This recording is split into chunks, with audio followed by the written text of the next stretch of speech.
Back to you, Dr. Mzezi. Yeah. So clearly, in psychiatry, the diagnosis on its own is not sufficient, and in fact, we normally talk about formulation. In other words, trying to understand the patient in a holistic way. And some people may have heard of people talking about those that work in health settings, maybe 5 Ps or 6 Ps. So it's just a way to try and understand the patient, because you can have 2 patients with depression, for example, and the way you're going to treat the 2 patients is going to be different. So normally we think about, for example, how is the patient presenting to you? How have they ended up to you? Have they been referred by the GP, for example? What are the current symptoms or difficulties? And normally we also think about the predisposing factors, things that may have happened in the past that may have made this person to become vulnerable to developing certain difficulties. We sometimes talk about precipitating factors. Essentially, these are triggers, what has triggered the current problem, and also perpetuating factors, what is maintaining the problems at the current time. Should we be looking at dealing with those maintaining factors? And also protective factors. These are the support networks. Does the patient, for example, have family? Do they have a spouse? Do they have children? It's the positives in that particular individual's life. I think one of the things that we have to think about, particularly as men, is the inequalities that we have in our society at the moment. We know, for example, that Black people are overrepresented in mental health services, specialist mental health services. If you go to the wards, those that work in hospital, you'll find that proportionally there are more Black people admitted into hospitals. There are more Black people that end up being detained under the Mental Health Act or sectioned. There are more Black people that end up in specialist forensic services and going through the police, for example, the criminal justice system. So there is a problem, and often it's the young men, it is our children. So as men, I think, particularly as Black men, I think this is something that we need to be thinking about, and thinking about how we can make a difference. We do need to think about how we can overcome some of these barriers. These are just some of the figures from some studies. In fact, they're quite recent, some of these studies. We know, for example, that compared to the white population, a diagnosis of schizophrenia is 5.84 times more likely in Black people, which means if you have one person with schizophrenia, one white person with schizophrenia, you have roughly around 5 Black people diagnosed with schizophrenia. Yeah. So these statistics are startling, and I think we should be doing something about this as a Black community. As Zambians, we are not spared. The Zambian community, whether you are listening from Zambia, I think the situation is a little bit similar there as well. There are some inequalities in Zambia when it comes to mental health versus physical health. So it is similar difficulties that we have there. The last point there about the GP involvement, again, when you look at studies, there's clear evidence that Black people tend to be managed within the secondary services. So what is the problem? Why aren't most of the Black people managed at the primary level by GPs. What is the problem? We need to try to understand that. Is it because maybe we leave things until they have progressed and the GPs have no option but to refer people to secondary mental health services? So there's something that we need to be thinking about.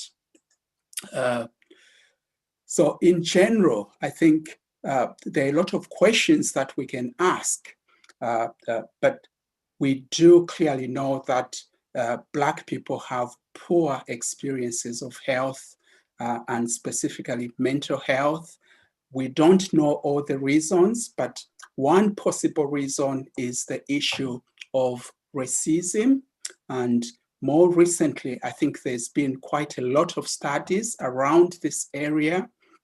A number of studies, in fact, have found a link between mental illness and racism, or racism being a factor in people developing mental illness or mental health problems. It's, of course, important to also note that racism exists in many different forms. It's not just about people saying things which are racist in nature, but also racism can be very, very subtle. It might be in the way that people are treated, for example, in places of work, etc. The evidence that we have also suggests that racism can be linked to specific mental health problems like psychosis, for example. There's also evidence to suggest that racism can contribute to people developing physical health conditions or illnesses like hypertension. So what is racism? Racism is simply discrimination or the prejudice that people have, which is based on the belief that one's own race is superior. And it can happen at, there are different types of racisms. It can happen at the institutional level, for example, or it can happen at the interpersonal level as well. If you're in Zambia, for example, the issue there might not be so much about racism, but you might want to think about the impact of tribalism, for example, nepotism. All those are forms of discrimination, and the impact, I believe, is not any different from racism. So racism essentially is a form of a stressor, and I have mentioned earlier that it can, there's evidence to suggest that it can lead to certain mental health difficulties like psychosis, for example, and depression, and also people can develop substance misuse problems. The last point there on the slide is around racism and other attacks on other groups becoming more prominent when there's a shortage of resources. I think South Africa is one example there. So racism and other forms of discrimination tend to become more prominent when there are problems. When I added this, I was thinking about the current problems that we have with the COVID situation.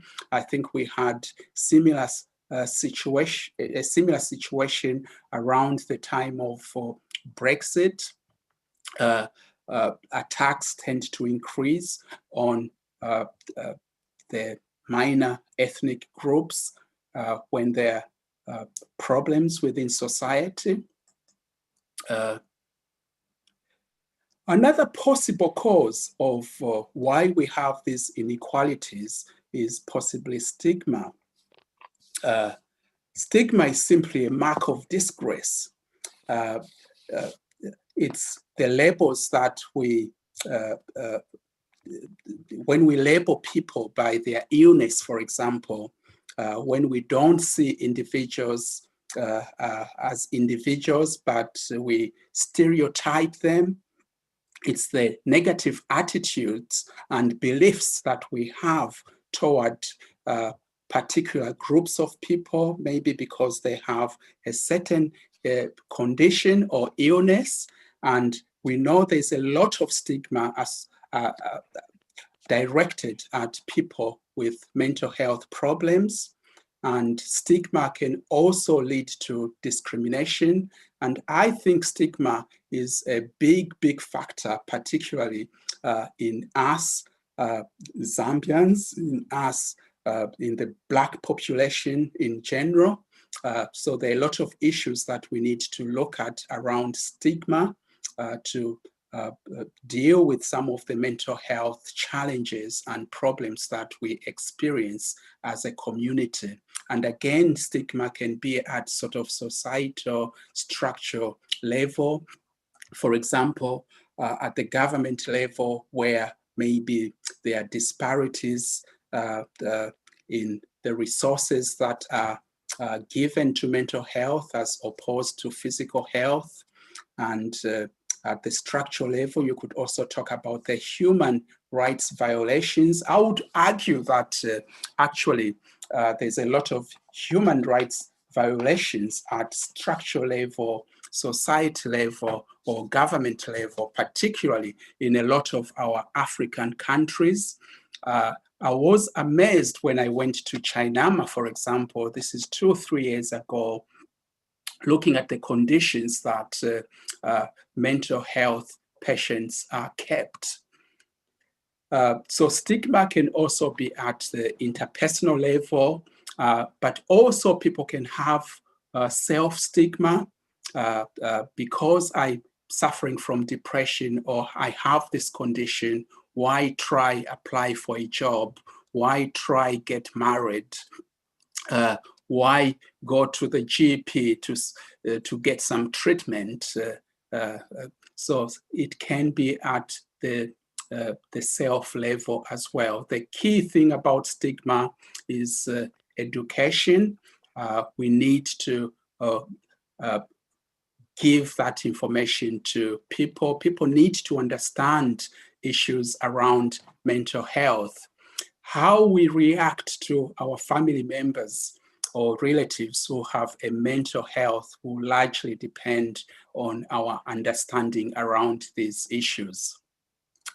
A lot of us in this conference are parents, and as parents, we can also have stigmatizing attitudes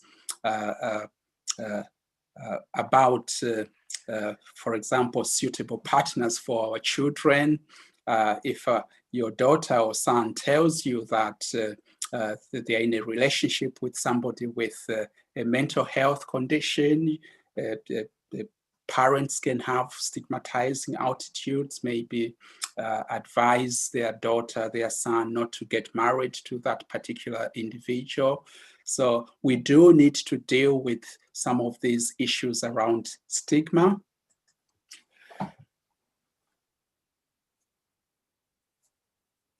This is a men's conference, and I think men play a critical role when if we talk about overcoming some of these barriers around mental health issues.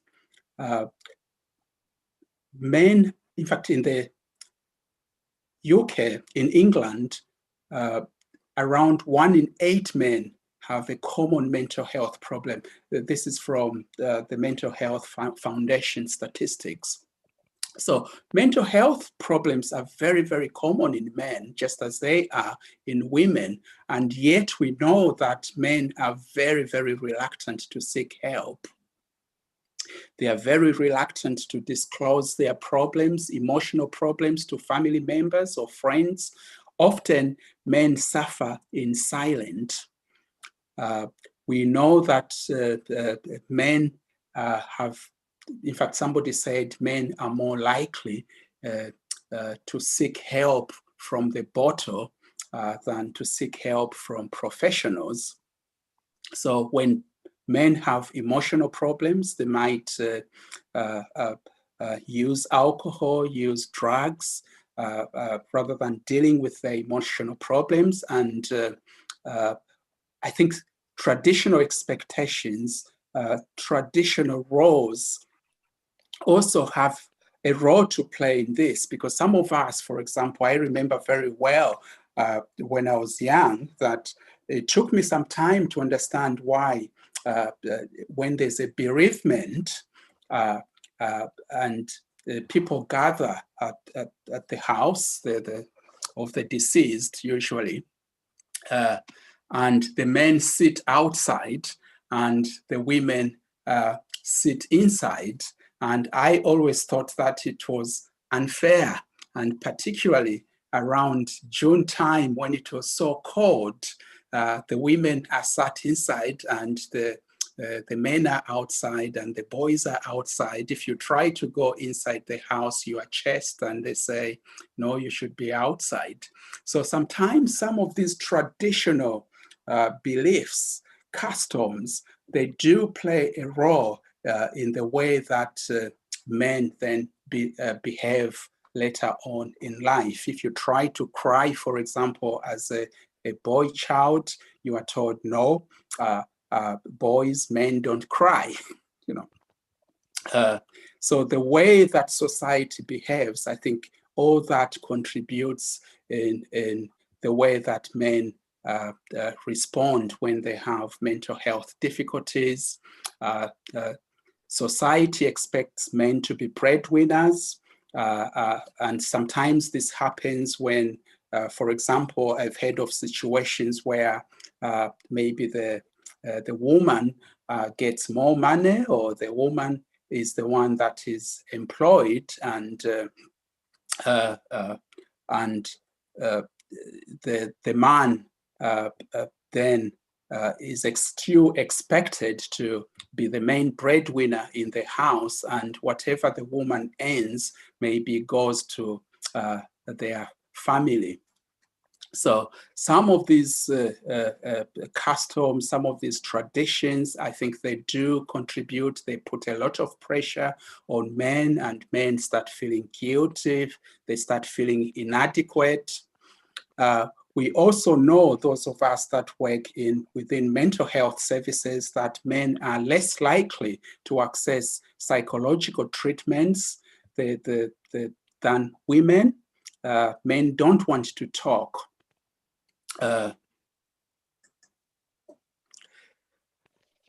Suicide is a big, big problem. I think the key thing around suicide, if people have anything to discuss later on, we could speak a little bit more around suicide, but suicide largely is something which is preventable, and we should try to do everything to prevent suicide. Suicide affects not only the person, the deceased, it affects the whole family, it affects communities, it affects professionals as well that are involved in looking after the person.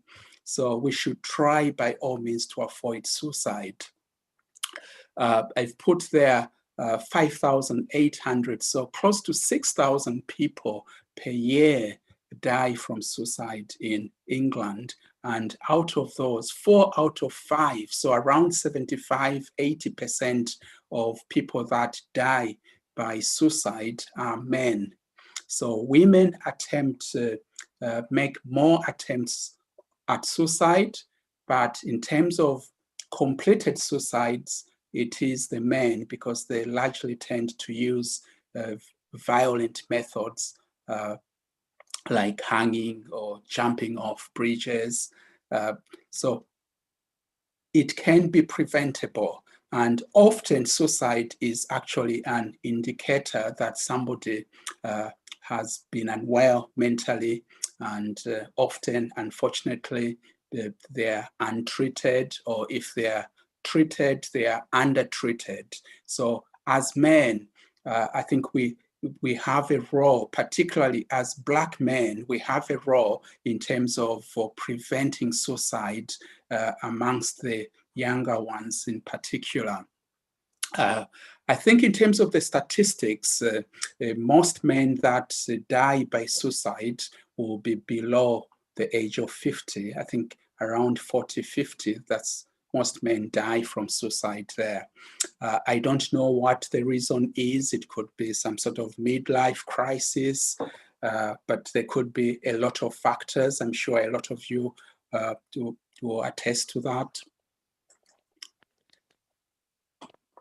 Again, this is not something that I'm hoping that we will discuss in detail, but I think it's just something that we need to be aware. The COVID pandemic has created a crisis.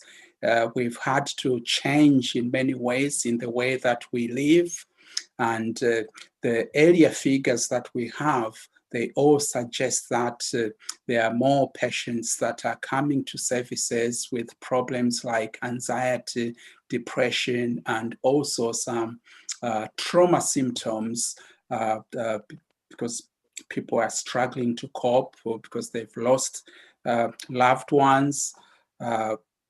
Substance misuse problems are also an issue. I think some of you may have seen or heard seen a lot of stuff on TV recently around alcohol substance misuse problems during in the last 6 months or so during the pandemic.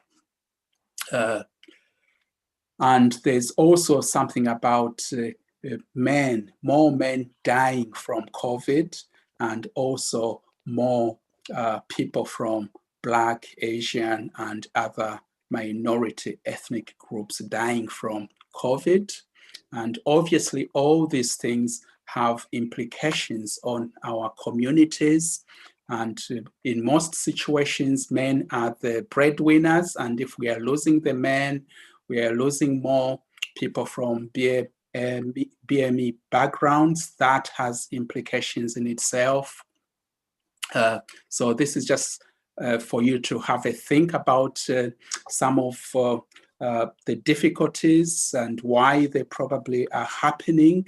There's a lot of loneliness, for example, the impact of bereavement, and also caring for others is actually another stressful thing. We have to think about those families, those spouses that are having to look after people who are very unwell, or their spouses may be hospitalized and they are not able to see their loved ones. So we have to think about the employment issues as well. A lot of people have lost their jobs and source of incomes. So all this will have a lot of implications in terms of how people, whether people develop mental health disorders or not, and how they cope with life in general.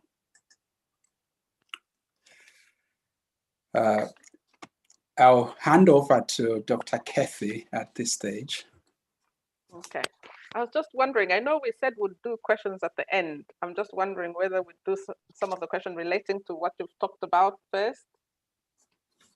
I was wondering whether, because there are quite a few which have been typed. I don't know what people feel. Should we do all the questions at the end?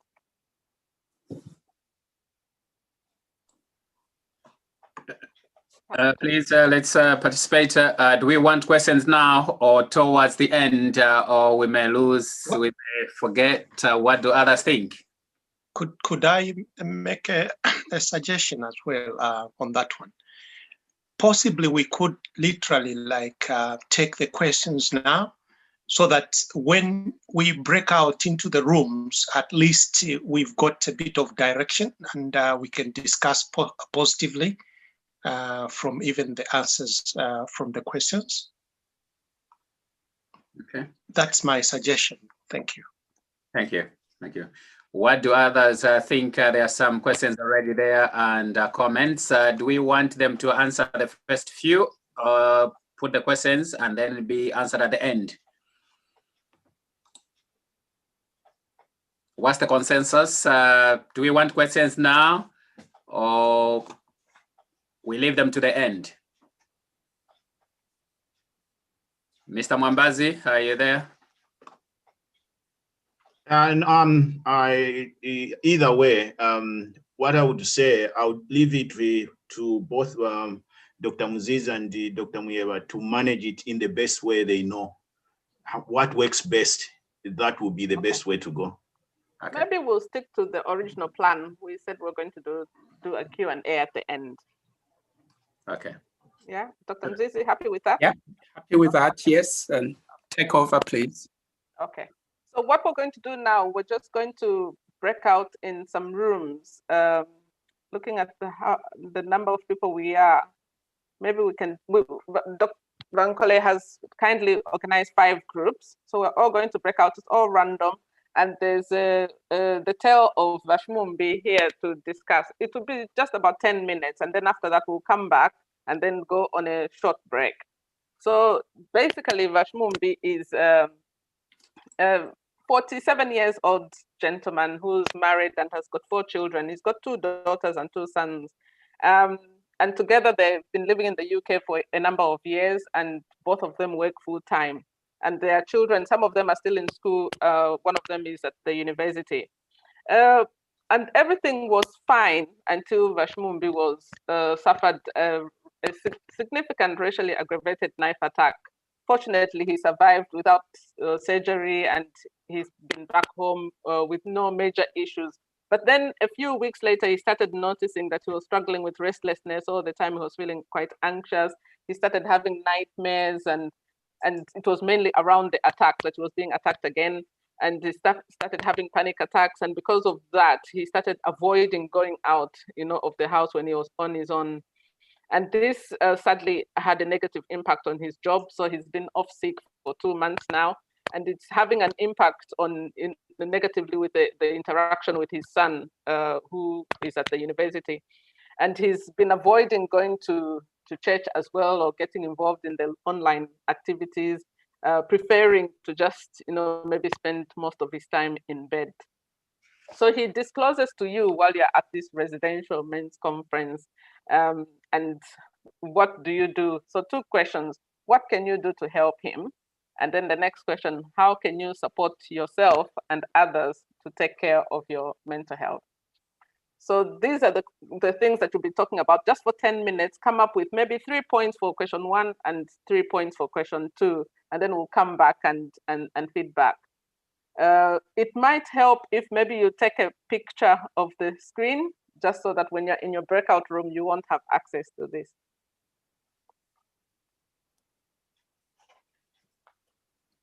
So Bankole, in 1 minute, we can do the breakout rooms for 10 minutes. Yes, so we'll be breaking up into rooms, and we'll do an automatic break rooms. Hopefully that it will work out best for all of us. Okay.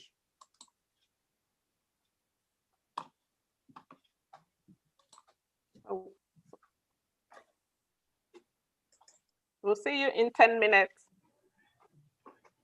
Just to add on that, just to add on that one is where you find that you are expecting a leader, someone has to assume leadership, just in case Dr. Muyeba is not there, or whoever is not there, someone has to take leadership to lead others.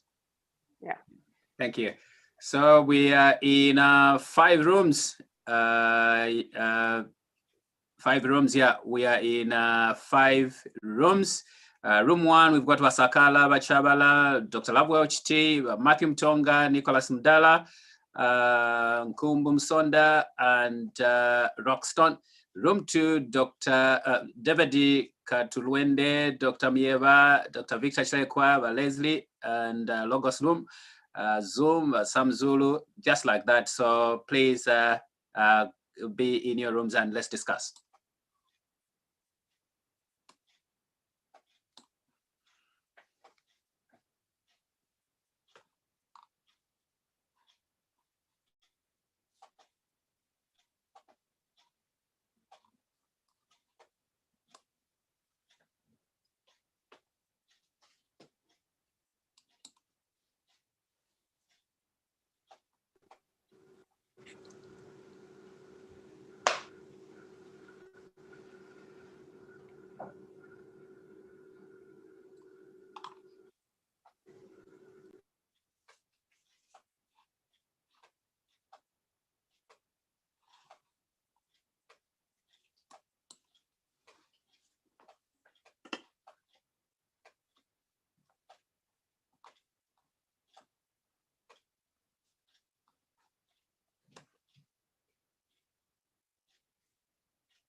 Seferino, which room are you in? I don't know. Can you see any rooms on your side? Any groups on the sides? No. Okay, let's see. If you click on the participants or on the rooms, can you see at the bottom where it says breakout rooms?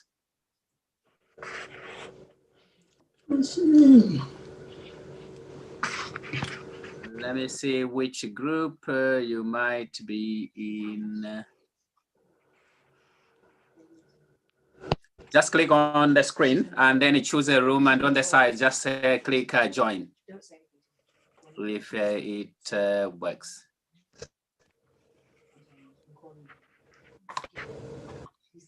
Okay, we will be back. Those, no worries, no worries, no worries. Okay. We'll be back in the main room.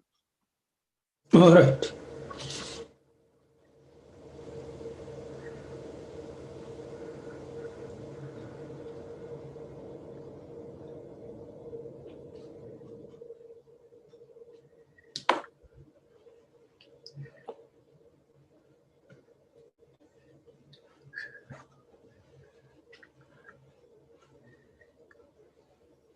We'll be back, Bamwenya, not to worry. Wanyimbi, Okay. good afternoon. Yeah, we should be getting back now.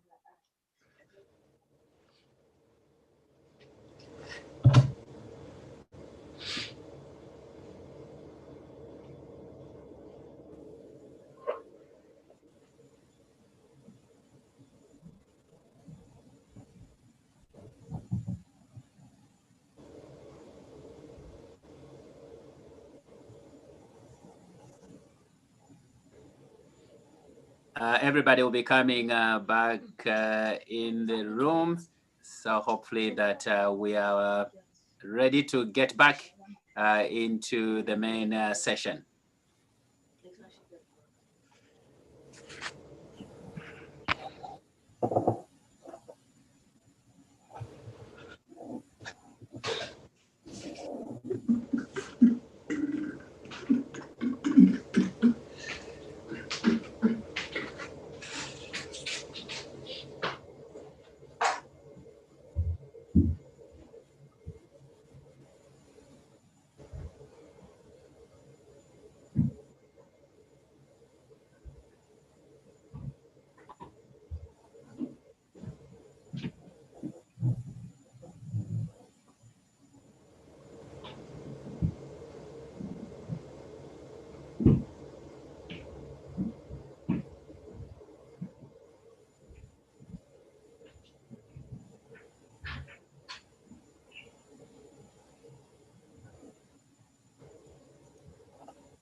I'm sure we've had a wonderful time. We can get back into the main conference.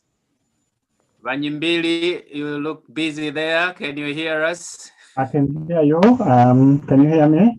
Yes, we can. We'll be getting back into the main conference. Hopefully you've discussed the questions. I can see our apostle there with his usual smile. Wankode, you stopped our room quicker than everybody else. Look. No, Pastor, yes. just close them. Tamalaisa. I think Tamalaisa, this is our... I've Close seen the room. others writing notes on an A4 paper, and I'm thinking that Dr. Chileko and the team, they might be writing an office and a book. PhD. Yeah, so we have to close all the rooms and Yes. come back into the main conference. Thank you so much.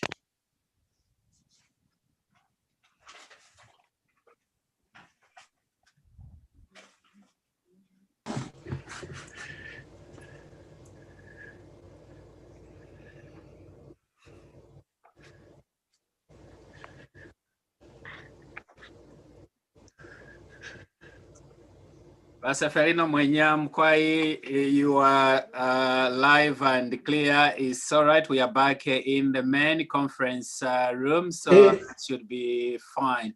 Are all the rooms back now? Do we still have some people not finishing? Okay. Thank you. Thank you very much. We've had 5 rooms and we are all done. I think we should be all back in the main conference. Okay, thank you very much. And we'll get back to Dr. Kathy to give us more instructions. What next? Dr. Kathy.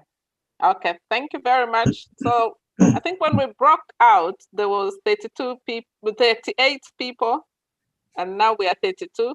It's possible that there's one room which is still writing the thesis. Okay, let me just go back and check which room. Unless people have just come off.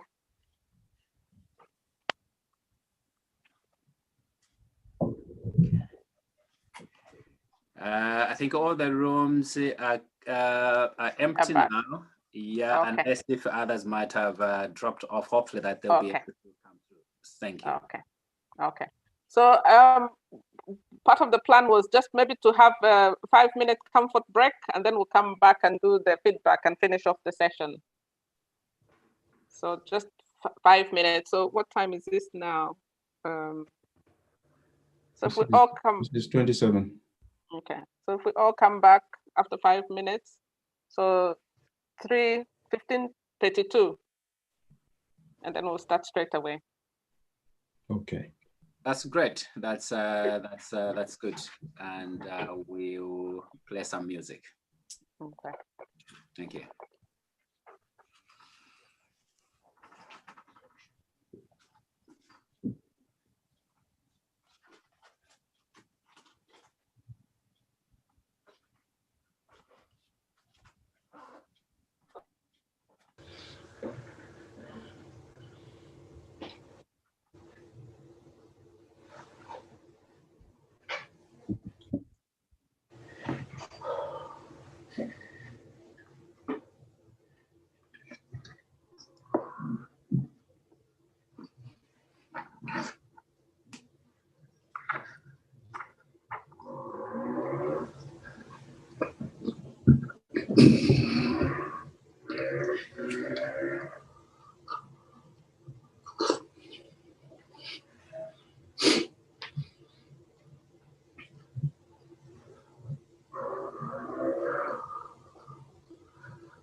Precious Holy Spirit, I know you are here, flowing like a river.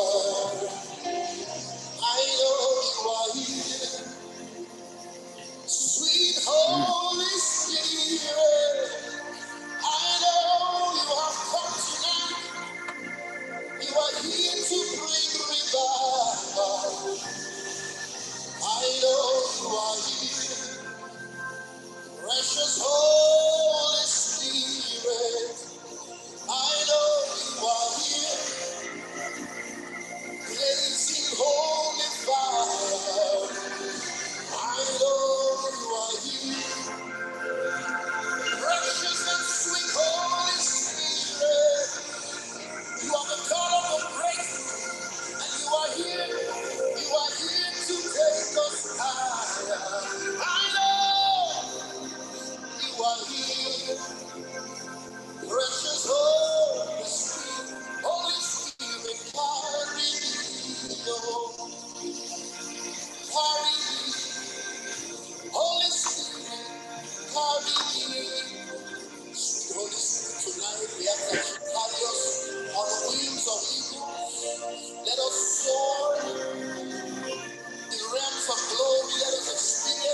oh, carry to realms of glory, carry us, oh, hey,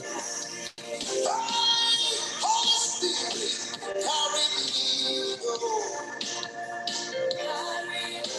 I'm tired of crawling, carry me, oh, yeah. Hey, Holy Spirit, help me, oh. Holy Spirit, help me, oh. Oh, Holy Spirit, cover me, oh. Hey, Holy Spirit, guide me, oh. To the place of prayer, carry me, oh. Source of glory, carry me, oh. Hey. Hello. Welcome back, everyone. Thank you. Thank you. Okay. So what we're going to do for the next maybe just 10 minutes, we'll take turns. So 2 minutes per group. Just tell us the 2 points, the points of what you can do to help Ashmumbi, and then point about how you can support yourself and others in terms of taking care of your mental well-being. And thank you very much for participating in the breakout session. And we look forward to hearing your responses, which we'll collect and then move forward. So could we start with room 1? Is room 1 ready?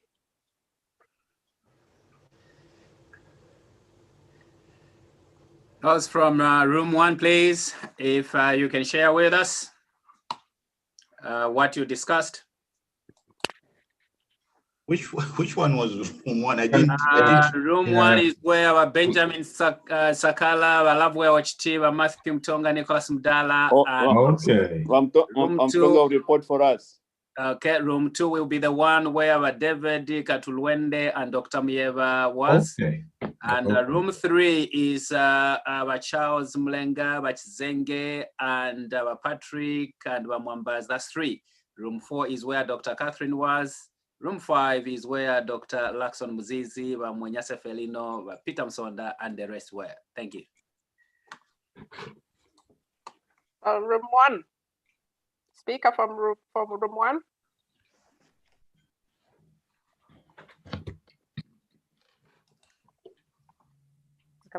I unmute and then just share with us.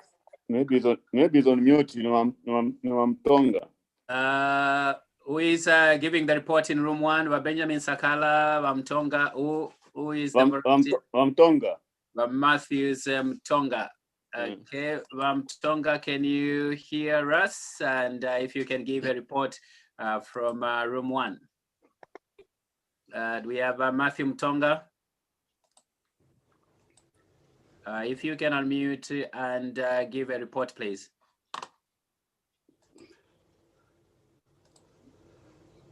Anybody to help? Yeah, we can hear. Yes, Tonga. Can you hear me? Yes, sir. Yes, yes. So for 2 minutes, Tonga, thank you. 2 minutes, okay. I've written down some points. Okay. So basically, we had the first point we had was just to give him advice to have a professional, to seek for professional help. So we all agreed in that. Then the second point was to help him walk with him. Although this is like it is probably a chronic disease ending up, for a long time. It's a long haul.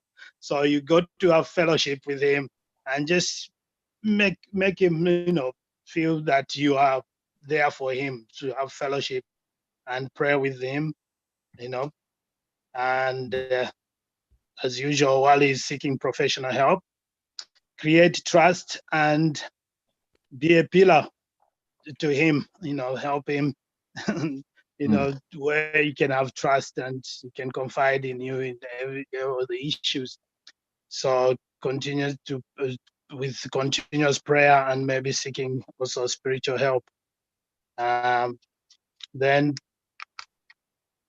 so we looked at how can we help him with our busy schedule. So with the current situation where we're working from home. Some of it we're just saying this is a sacrificial thing which you have to give, to make time for him. So maybe during this pandemic, we could have things like, communicating with him daily on a daily basis, or make time to just communicate with him while you're at work or while you are working from home with through media. So that's one of the things, so that we can, just to keep to make him feel that okay, you're still there, for him. And then the second part, we just said we got, to help others, we got to develop trust with each other, so that we can open up to each other.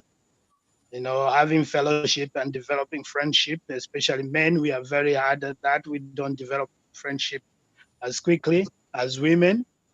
And usually we talk about superficial things instead of talking about deep things of life, which we are maybe going through. We don't usually share as men. So basically, if we can develop a friendship and trust, that we should start confiding into each other, so that we can share things that we are going through. Okay, and try and develop still healthy eating. Maybe advise you go to eat healthy on your own and advise others. Just to have, because it says you are what you eat. So basically, that's one of the point we put for the second question. That was so. Okay. That's what we had. Thank you. Okay. Thank you so much. Thank you very much for that. Okay. Room 2, 2 minutes.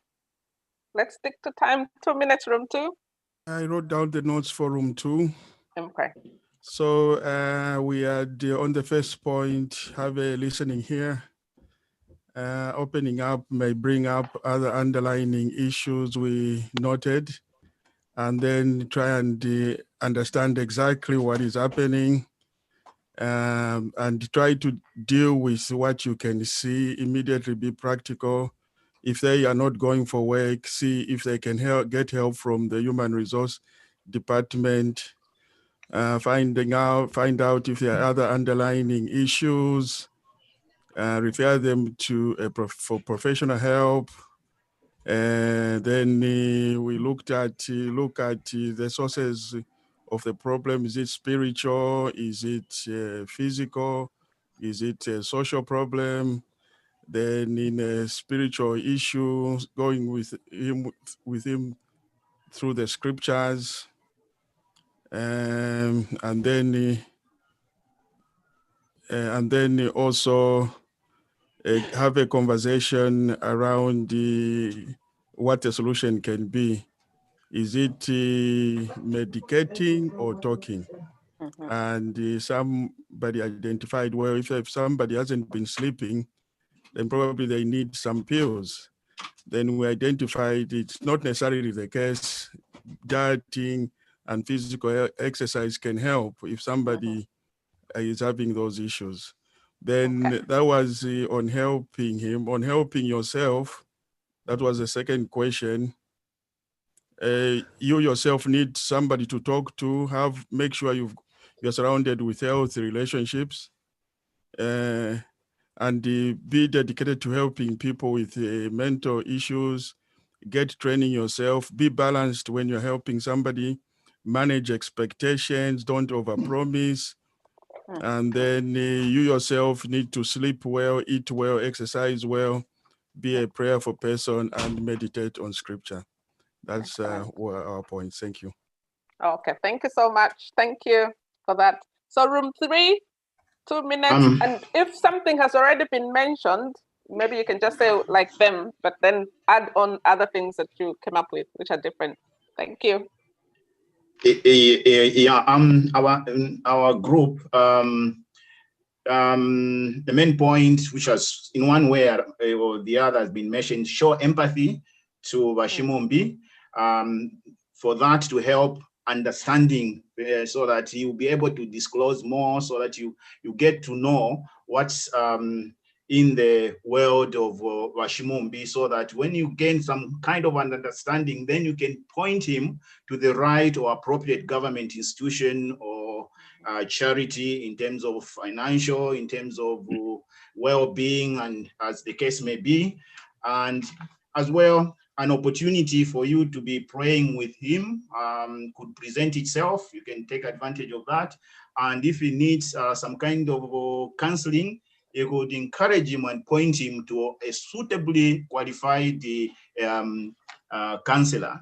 And on the supporting yourself is an issue which we've learned from this conference. We need to learn to open ourselves, to open up. And the main point again, which came up, was being aware of local health facilities within the local area, so that when things strike, you know where you can seek that help.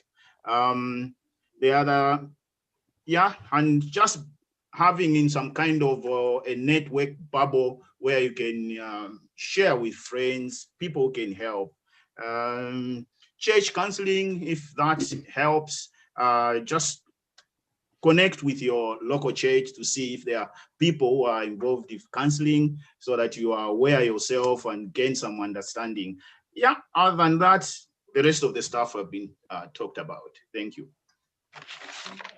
Excellent. Okay, thank you so much. Thank you for all the effort put in there.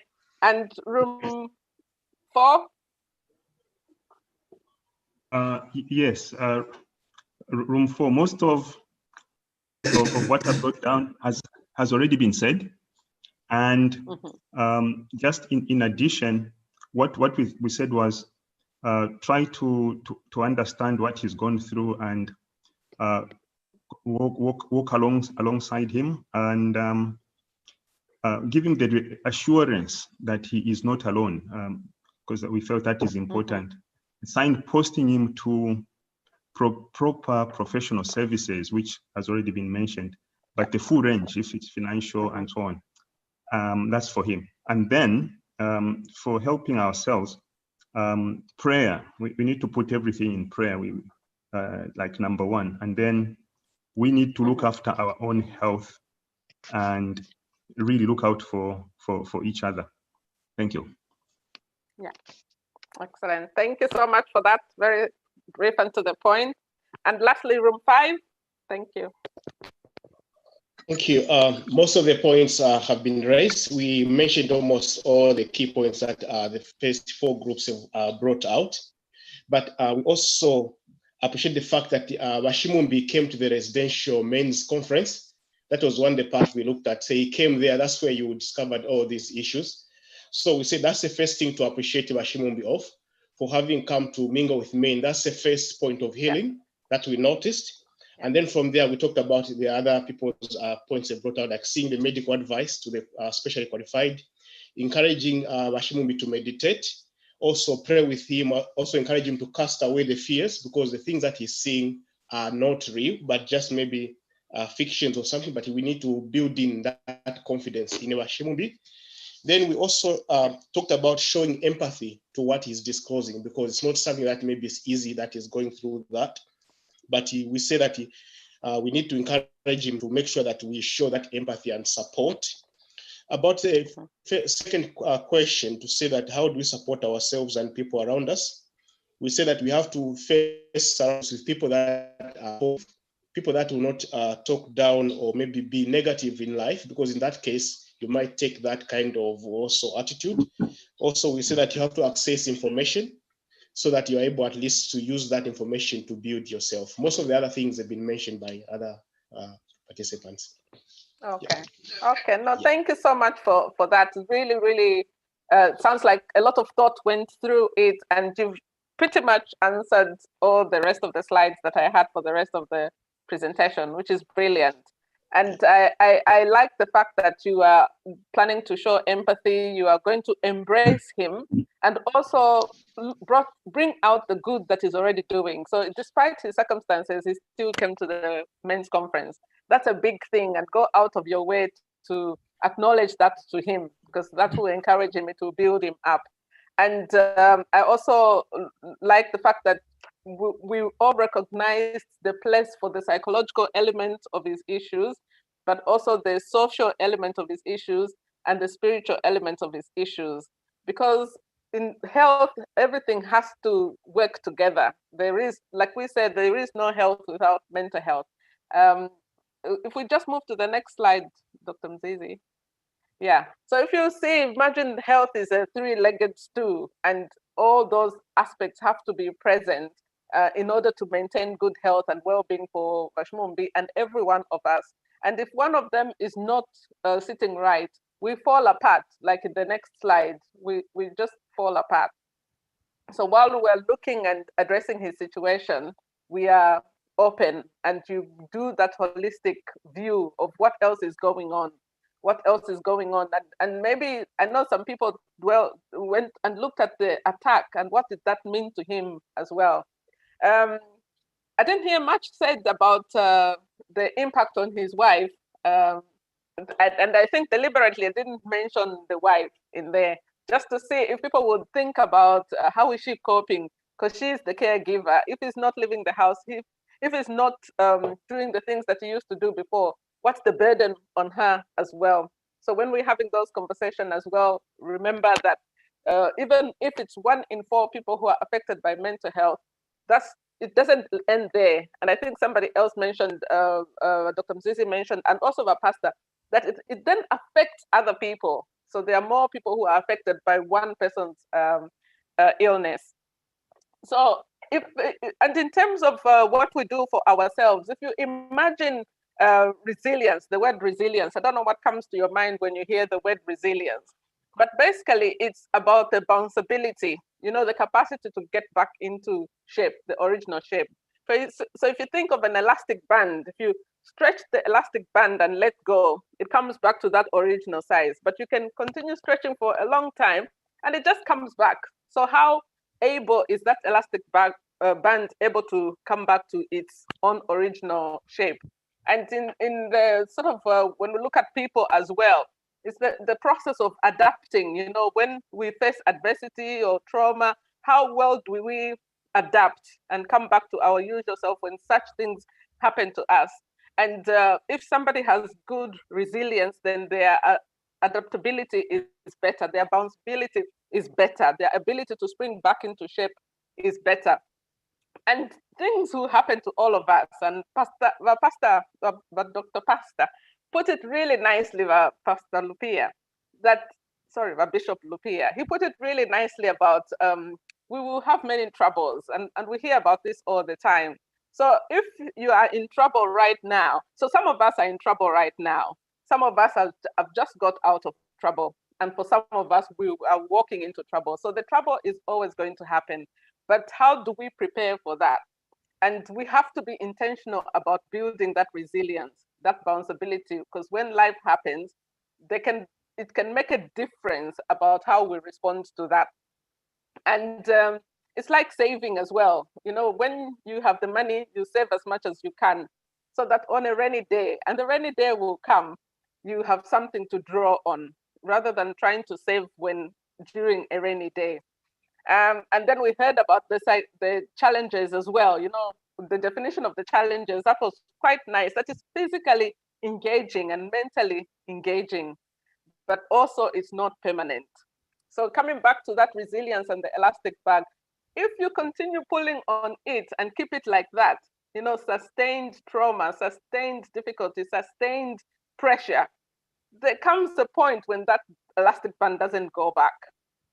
It just doesn't go back and it stays loose and it's no longer helpful in the sense of its original intention to be used. So we can be so stretched that we lose our shape. And we ought to recognize those moments. We ought to recognize them because we need help and we need to get that help sooner rather than later. Okay, so these are the places where you can get help. I've just listed them there. So we start with ourselves, start looking after yourself and look at what you can do for yourself. And it's not selfish. Self-care is not selfish at all. So there's so many resources on the internet, which I'll leave in the slides, about where we can get that, self-help. And then, the occupational department, if like Vashmumbi hasn't been going for work, you already mentioned that, look at the occupational department, how can they support? How can they help him? The local doctor as well, is he getting those sick notes and that he's being treated fairly? Because some of the inequalities we talked about, sometimes we feel bad to put in that sick note because you think you're going to lose your job. We have rights. And then does he need to go to the hospital? Does he need to go and see Dr. Mzizi? Does he need to be admitted? Does he need to see a counselor, psychologist, and so on? So all those facilities are available, and sometimes it can be difficult to navigate where you go, where's the first point. The first point is always the local GP. And I always tell people that it's helpful to have like a script about what you're going to see, because a GP just has 10 minutes, and Dr. Saringo will agree. You just have 10 minutes and you talk about one thing. So if you've written something, then at least your 10 minutes can be used by reading the things that have been going on for weeks or even months. Then that way you get the help better. If the substance issue has become a problem, seek help for that. There is help. You can just pick up the phone. Anyone can refer, you can refer yourself, and you can start accessing the stuff online as well. There are other religious organizations where you can go, mutual aid support, where you just talk about how you're feeling. And there's an organization called Celebrate Recovery as well. Again, they're not professionals, but people with lived experience, and they help one another through that. And Strong Minds, which is now based in Zambia as well. And medication, I've put at the end, Dr. Mzizi talked about it, that sometimes that's what we need. And somebody made a reference to Vashmumbi that maybe that's what he needs. And I think it's best, rather than just deciding that, no, we're not going to do this, it's better that the professional make that decision, because sometimes that can make the difference between somebody going over or not. So if medications are indicated, let's support our brothers and sisters to get that, and for a period of time that they need it. And then everything else that we talked about in terms of support can work alongside that as well. So the next slide is something which, so it's on the NHS website. It's called the Mind Plan. I won't go into it. If you just go on that website, the slides you have them, go in there and do a quiz. So the things about what you can do for yourself, you can do that quiz, and from the quiz, it will give you a guide about what you can do to help yourself. And yes, some people sometimes will say, oh no, there's no problem with me, or I can't get this, I can't get that. Do it for somebody else, because you may have somebody that you're living with. Our young people are really affected. We heard about the statistics. You can encourage them to do the Mind Plan and work on it together and be, part of the solution, rather than, because ignorance is not bliss in this case, and people perish for lack of knowledge. So everyone can go on that Mind Plan, whether you have issues or not, and then see what the plan comes up with and work those things and along them. The next slide. So this one is the WHO guide, which they produced, nearly at the beginning of the COVID pandemic. Really useful toolkit. I know that it was shared on the various WhatsApp groups. It's there. If you just Google it, you come up with it, PDF, free of charge, and just work through that. If not for yourself, then do it with somebody else, or refer somebody else to it, so that they can get some help in terms of how they can manage with the stressors that we're going through right now. And the next slide. So this is another thing which is very, very simple and can be used by anybody. It's called Great Dream. It's the keys to happy living. And basically it's an acronym for various things that you literally all brought out when you were talking about Vashmumbi and how you would help him, and also how you would help yourself. So this acronym really helps, because it's just there easily to remember. Great Dream. What am I doing? Can I do a bit more of this, and to help with my mental well-being and looking after my own mental health? And there are keys to happier living, which if we consistently do, it builds those resilience muscles that I was talking about, so that when life happens, which it will, then we've got things that we are drawing on from. So on the next slide, these are what the Great Dream stands for. So the next slide. Okay, so this is the slide which I'll talk about. We won't go to the other ones because I know time is short. So the first one is about giving, doing something for others. It could be a smile, it could be your time, it could be taking the neighbor's trolley out, just anything. When you do something outside yourself, it helps us with our mental well-being. The Bible says, my own soul is nourished when I'm kind. So God recognizes, and this, King Solomon recognized that when he's kind, he feels better in himself. The next one is about connecting with people, which we've talked about, extremely important. During this COVID time, we have to think of creative ways of connecting. I like the conference that it went ahead. This is another thing we could do. We don't have to wait for a conference. We can just connect with others on over smaller groups, whether in the regions, and just connect with each other and talk about how we are doing. The exercising, taking care of your body. I know it doesn't mean go and start lifting weights. Even just taking walks in the local area helps a lot.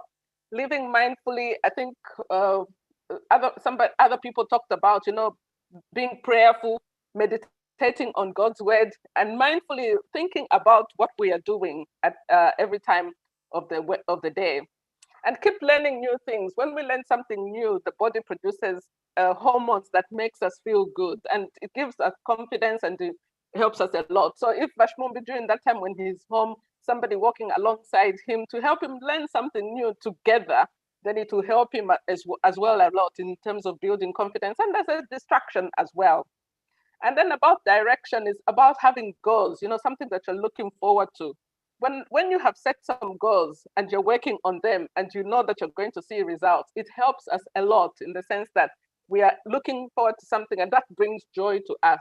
And even when we reach those goals, no matter how small, then it makes us feel better in our mental health. And then I've already talked about resilience. So doing multiple things to help learn and invest in ourselves to help us bounce back. And looking for what's good. So I liked the fact that people brought out what was already good in Mr. Mumbi's life. He's a parent, he's got children. One of them is at university, he's married, he's coming to the men's conference. So look for what is good in people, but also in our situations. Even if in this COVID period, what good can we look in it? The fact that we are spending most of the time at home, the conference, maybe more people have attended than used to, because they can just turn onto the screen. So looking for what is good in every situation. And acceptance, being happy with where we're at. I'm not saying, I think Pastor Bishop spoke a lot about, accepting that this is going to happen, this is happening, rather than just turning a blind eye, or those, the kind of gospels which no money will come on. If there's no money right now, accepting that this is where we're at, we're more likely then to find solutions for it. Because if we don't and start envying other people who have money, like he referred to King David when I was feeling like that, we run ourselves into trouble like that. And then being part of something bigger, which is like meaning. So this is where, volunteering, being part of ZOCF, contributing, participating in activities, and just being part of something bigger than ourselves. It's a bit like giving. Lastly, I've added those two as well, which is enjoying yourself and then reviewing regularly. Sometimes we don't enjoy ourselves as much as we could. I loved how Jesus lived his life, boat rides, parties, picnics, and all that. Let's emulate his life in terms of enjoying it as well. And if it's not scheduled, it doesn't get done. So make time to just enjoy yourself, and it doesn't have to cost money. And the reviewing is about looking back, constantly reviewing. When we're going through adversity, we can look back and see some of the adversities that we had come through, some of the challenges that we've been through, and we have overcome a lot of challenges. And as a parent, as somebody who works, as a friend, there are challenges that we've been through that we've overcome, and we can use them to help us in future challenges as well. So Dr. Mzizi, I'll just go to the last slide now, the second last slide. So if we just go quickly and I'll finish, keep going. Where it says, let's talk. So that's the one. So the let's talk is something that we all brought up as what we would do with Bashmumbi, the listening ear, being practical. How are you? When I hear somebody tell me, how are you? Without even thinking, I just say fine. But fine sometimes doesn't bear any resemblance whatsoever with what is actually going on. So let's be curious and ask, okay, that's really good that everything is fine. What's actually going well, asking those questions. And if there is opportunity where they say something, maybe dig a little bit more into that situation. Because they'll say, oh, I'm fine, everything's fine, but, and then they say something, maybe follow up, what does that but is, and what can we do to help? And I think in our circles, maybe you can offer, is there anything I can pray for? And just take it there. And then don't leave it at that. Maybe 3 days later, follow it up, or even the next day, depending on what the situation is. And then being actively listening. We know when somebody's listening and when it's not, they're not. So connecting and making sure you have their attention, you have their attention fixed on them. And that helps a lot. And being part of the solution, suggest something that's helpful. Don't impose things that this is what you should do, because it doesn't always go down very well. And everyone taking responsibility, because this is our issue. It's everyone's responsibility, and everyone everywhere, regardless of where we are, we can do our part and help each other. And let's also be just patient with everyone. Like in Thessalonians says, 5:14, that let's just be patient with everyone. Let's strengthen one another and just be there for each other. And the last slide, I think that's everything now. So the last slide was just about how you are feeling. So we can go to the questions. I know we've gone over time and we haven't answered the questions that we wanted to. So that was just the resources, which are all going to be in the slide, and go back to them. Thank you.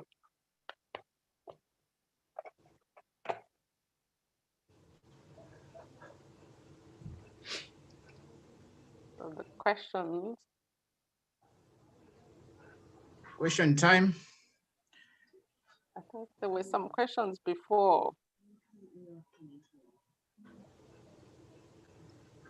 I've seen there's a question from David Katurwende.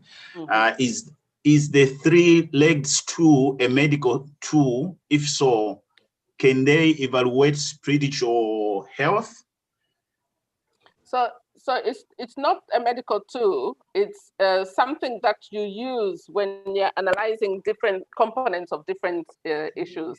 And in terms of spiritual health, when we're assessing people, we ask about their spiritual health in terms of, do they believe in something? Maybe do they belong to a religious group, and so on. And then from that, which they give, we assess how are they doing from that viewpoint.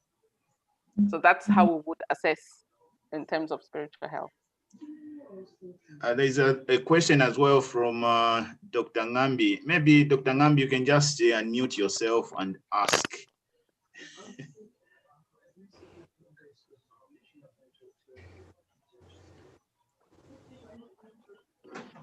I think the question is just there. We just read it. Mm-hmm. Do you want me to read it? Yeah, you can. Yeah. Okay, it says, Dr. Mzizi, could the initial mal-scientific conspiracy that Black people had immunity against coronavirus have contributed to the high rate of BME deaths?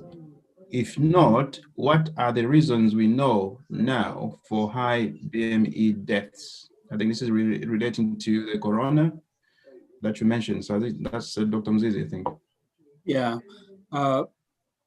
Well, I don't think there's any evidence to suggest that the initial belief by some people that Black people had some immunity could have contributed to the high rates of people from Black backgrounds dying more than those from the white backgrounds. I think the information that is coming out now is suggesting that probably it's more of the social factors that they have contributed. Black people, for example, tend to live in deprived areas. I think there's something about the type of jobs that we do as Black people as well. I don't know if Dr. Muyeba, anything else to add on that?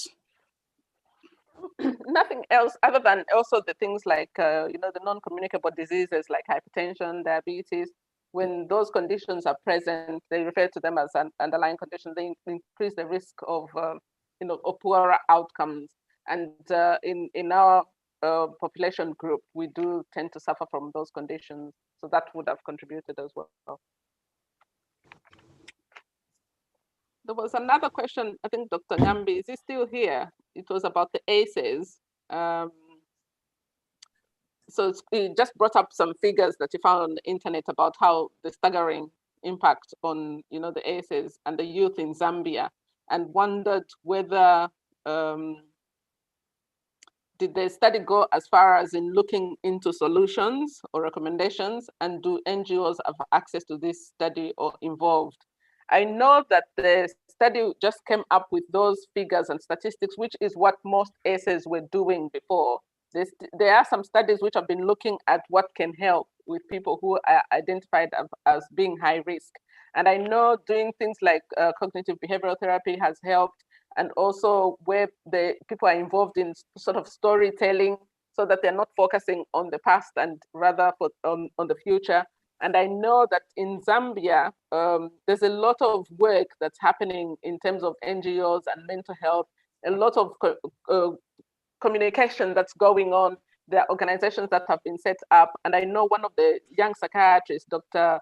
Nahim Dalal, is very, very involved in the youth mental health and so on at a local level, but also internationally. So I know that something is being done and hopefully progressing it.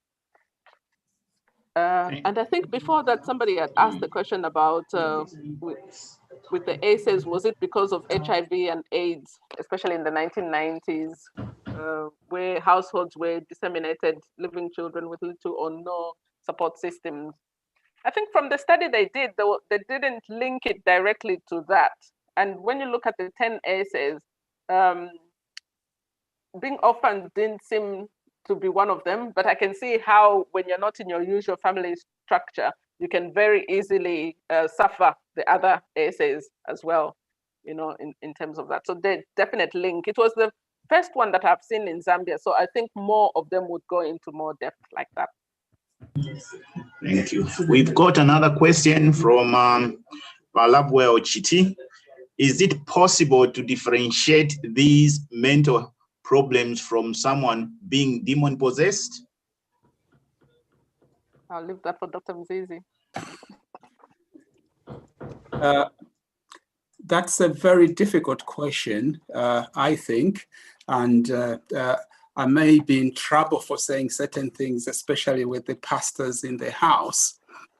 But I think there is a spiritual side to any illness, really, not just mental illness, but physical illness as well. So there is a spiritual side. I think personally, I think we have to be very careful in terms of attributing any form of mental illness to, for example, demon possession, because we don't do that with physical health. Why should we do it with mental health? And in fact, there's a lot of evidence to suggest a lot of evidence that is coming up in terms of the causes of the different mental health conditions or illnesses like depression, schizophrenia, etc. So there's a lot of scientific basis to explain what is happening in those conditions. But yes, I agree that there might be a spiritual component to some of the problems. I don't know if that answers the question.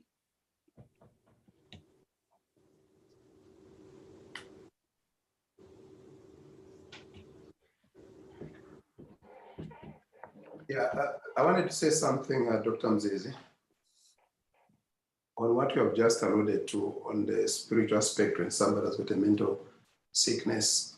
I think the Bible is very well balanced. When the man was beaten on his way to Jericho, by the wayside, Jesus recommended that he be taken to the inn. He didn't say, no, these demons entered the person who beat him. He was supposed to be treated at a hospital. So for me, I think over spiritualizing sicknesses, whether it be mental or physical, sometimes it is a sign of lack of balance You know, the Bible says, my people perish for lack of knowledge, but there's also there's another verse that says, the children of the world are more wiser than the sons of God. I think that for me, if I am sick, doctors are a blessing. God has given them that intelligence and that passion to help humanity. I'd rather go to the hospital. It does not mean that when I see a doctor, I'm not praying. No, those things can be done simultaneously. I'm seeing a doctor is giving me advice as a medical practitioner, and I'm also getting spiritual advice. So I think the problem, especially with our African background, any mental case, people say, oh, he has been bewitched.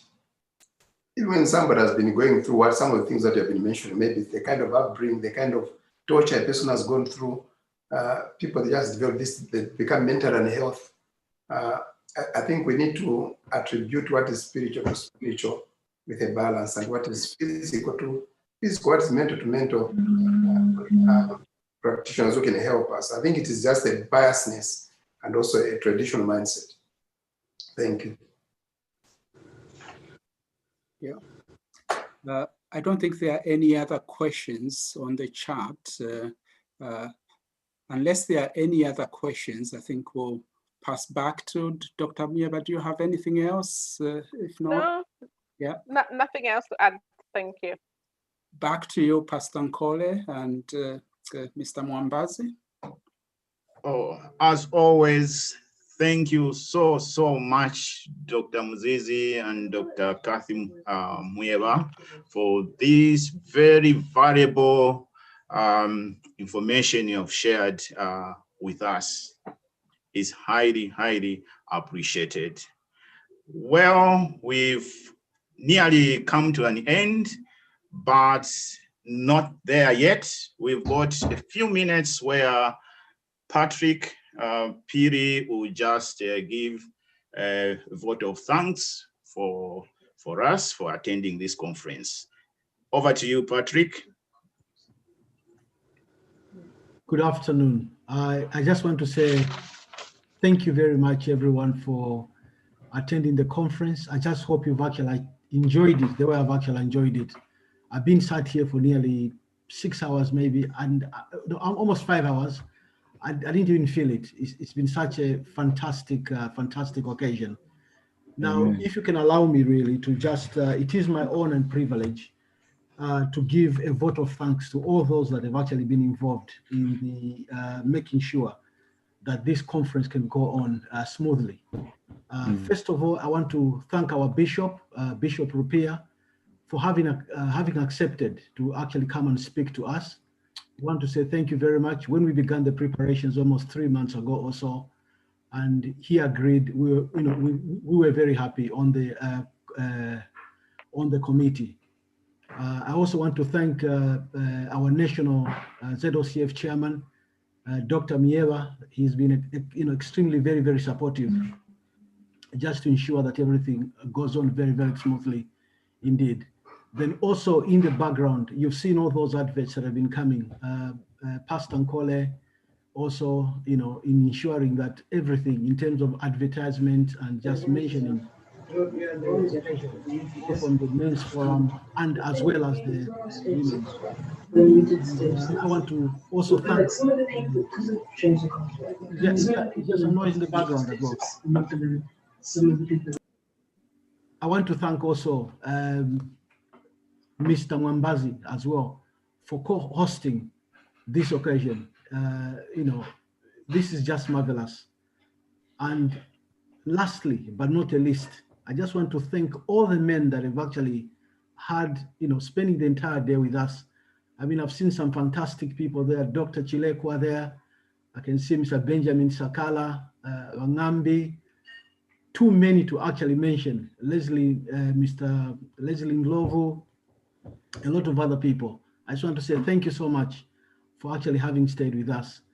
Now, what we intend to do next year, we are hoping that maybe by this time, coronavirus would have maybe ended. So we are intending to have an actual men's camp sometime in the usual time that we normally have it, sometime in June. So we'll be sending all that information on our forum again. And once again, I want to say absolutely. Thank you so much for everything. And but Dr. Mieva, would you like to say something, maybe in closing? Dr. Mieva, would Sorry, you like which one is it? Is it me? Yeah, Or is I it- was just, yeah. Would you like just to say, in closing? I'll just hand it over to you now. Thank you. Yeah, no, I really, what you've said is exactly what was on my mind. We are really, really so grateful to everybody here, and we don't take your time for granted.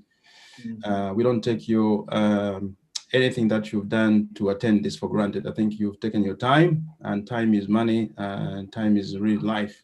So we just want to thank you for coming, for supporting this. I'm sure you've been blessed, like the pastor was blessing everyone as a man is a priest in the house, and the devil is after you. And so the blessings that come with attending a conference like this is immense. And one thing I've learned, many things I've learned, but one thing I've learned is that we can encourage each other and we can open up to each other. And we need to take care of our mental health as much as anything, because that's when we can function properly.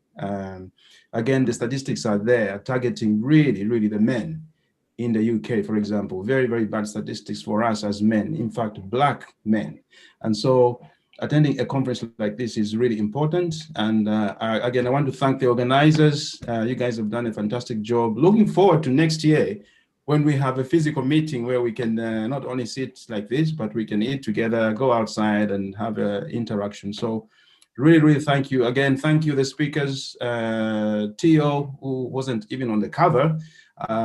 Thank you for speaking to the to the youth. Again, the request is that we have more youth present so that we can have an impact not only on us as adults but also on the youth. Thank you, Bishop, for coming. I never even heard about you. Sorry to say that, but you are a phenomenon this afternoon, and I really would like to know you more and just be in relation with you. Thank you, Dr. Mieva. Thank you, Dr. Muzizi. Thank you, everybody. That's all I have to say. Thank you. Thank you. Now, we have come to an end. We just give thanks to the Lord. Thank you very much for attending. Amen. Praise God. Thank you. And by the way, sorry, I forgot. I shouldn't have apologies. Thank you, trustees. They are here. We didn't mention them. Dr. Ngambi and Dr. Savingo. Yes, and then the pastoral team. Obviously, we know the pastors, the Julius Bander and the Pastor Nkoli. So really, thank you for you guys. Sorry. Yeah. Thank you. Thank you very much. Thank you. God bless you all. Have a good week. Have a good Sunday. And we'll see when we see you. Thank you very much. Don't forget, next week we have another conference seminar call. Pastor Nkoli, do you want to put that up so that people can look at what we're having before we go? Yeah, Brother Mwambazi, if you give me the co-host just to flash there. We have our own Dr. Ikona talking to us. I know we are not yet, some of us are not yet 65 yet or 60 or 58, but it's information that we would like to hear. So please, let's attend if we can, 3 o'clock to 4 o'clock, so somewhere there about. Sorry, we're still live, so I don't know whether we are supposed to switch off first from being live and then we can make the announcements. Yeah.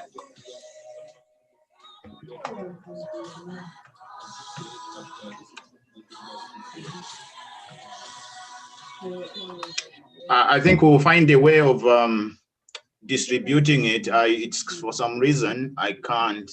Okay, that's fine. That's fine. That's fine. Just wanted people to look at it again. That's okay.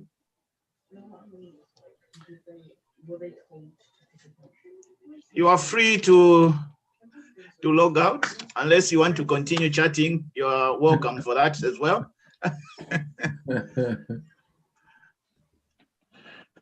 Listen to some music as we are exiting.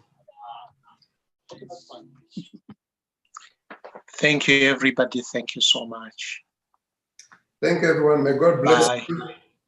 Bless you. Bye. Bye-bye. Thank you. Thank you. Bye.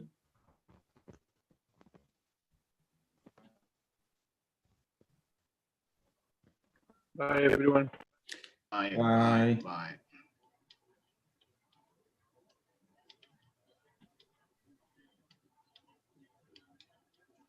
Okay, bye-bye. Bye.